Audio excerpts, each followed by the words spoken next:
Welcome you all to this section. Again, today we are continuing with our discussion. This is the course title Kinematics of Machinery. It has course code of ME8492. So, again, we are discussing about the first course outcome only. So, we are going to discuss certain important elements. Okay, so what's going to be structure, what is going to be machine, everything is very, these are very basics. Okay, first one, this is I was already said this basics of mechanisms. So the classification of mechanisms, what is meant by what you call as this structure, machine, that these are very required. So that we are going to discuss in this video. In the first time, starting with a resistant body. So what do you call it as a resistant body? So it may be defined as a body. It can be defined as a body which is capable of transmitting the required type of motion by the application of force on it. Okay, so this can transfer the required type of motion with negligible information. So actually, what is negligible? It's very small.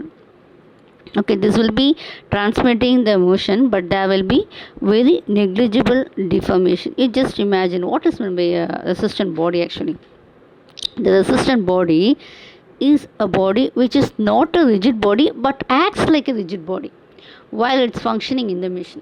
Okay, so you would have learned the concept of the rigid body previously. That is what it is. There will be no deformation. So in actually can you can just this is only in theory. In actual practice, though body is the rigid body, has there is always some kind of information while transmitting motion of force. Okay, so the body should be resistant one to transmit motion or force. Okay, so your resistant body will be behaving as a, what happens, it will be behaving with a like a rigid body.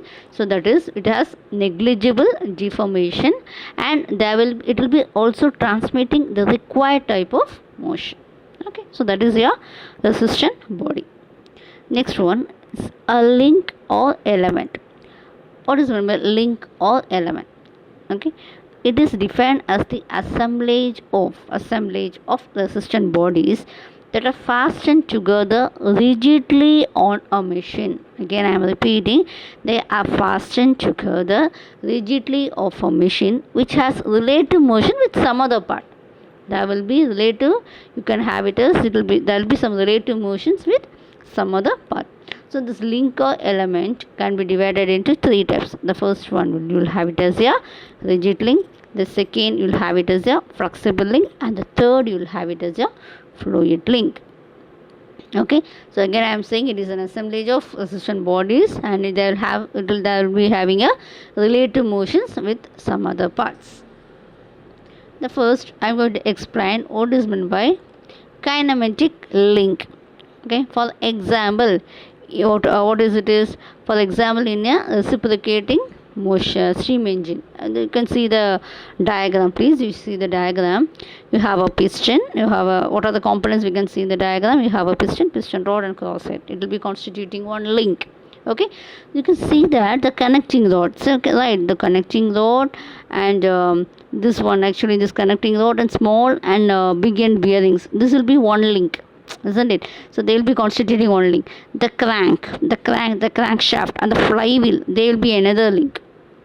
And again, the piston here, the piston rod and the crosshead, they will be of one link, isn't it? So they are linked with each other. And similarly, the cylinder, engine frames, and the main bearings, they will be the fourth link.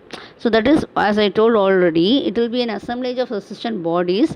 They will be fastened together rigidly of a machine, and they will be having relative motions. See, when there is a piston movement, you can see at last there will be a crank movement, isn't it? So that is, there will be a relative motion between them, but these are fastened together. First one is the rigid link. Okay, so what is called as a rigid link? A link which does not undergo any deformation while transmitting motion is called as rigid link. Okay, there will be no deformation while it is transmitting the motion. The crank, you can see here. Where is the crank? Here. Yeah, the crank, the connecting rod, the piston, and the frame. just to assume, will there be any deformation in them? No, they don't deform. Okay, so the crank connecting the piston and the frame all are rigid links, as they don't deform appreciably while transmitting motion from one to another. Okay, so this is called as your rigid link. Next one is flexible link. Okay, next one is your flexible link. What we call as a flexible link? A link which deforms partly when transmitting the motion. It will not be fully, but there will be a partly deformations is called as a flexible link. Belts, ropes and springs used in the various machine assemblies or example of this flexible links. Okay, it will be a part deformations. Okay, that's called as your flexible link. Next one you have it as your fluid link. A fluid link, how it will be? Which is formed by having a fluid in a receptacle, and the motion is transmitted to the fluid by pressure or compression. While you are compressing or else there is a pressure, okay, liquid pressure, there will be motion will be transmitted. Okay, so this is the basics for the applied hydraulics motions, etc. Hydraulic press, hydraulic oil is used in the case of hydraulic press, or it can be a hydraulic brake. And fluid, you know very well, it can be an oil or it can be a gas or anything else. So compressed air is used in pneumatic tools.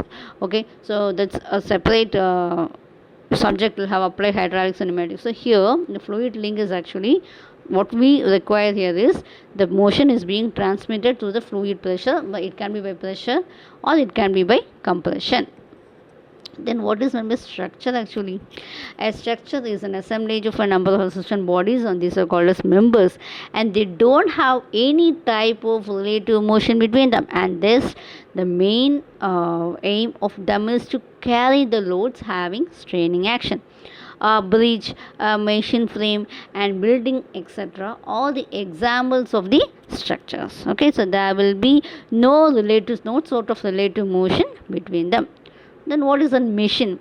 A machine is an apparatus for applying mechanical power, and it will have a number of interrelated parts, links or elements. You can see that a machine, this is a shaper machine, it's having an apparatus. There will be an application of mechanical power, there will be interrelated parts, it can be called as elements or links or anything else. They will have a specific purpose. A lathe, shaper, car, etc. are examples of machines. In such cases, the various links have to be designed to withstand the forces, both static and kinematic, safely. Okay, it has to withstand the load when it is in the static position, although if it is in the running position also. So is there any difference between a machine and structure? Yes. What is the difference between a machine and structure? The main difference is machine, there will be relative motion between the parts, but in the case of a structure there will be no relative motion, and machine will transform the available form of energy into useful work, but there will be no work will be produced in the structure. Okay, so what is the main purpose of machine? The members are meant to transmit the motion and forces, but in the structure there will be no transmission of forces, transmission of motion and all. It will be just carrying the loads. Okay, so examples of your machines can be a lathe, shaper, car, sewing machines, anything else. What can you say?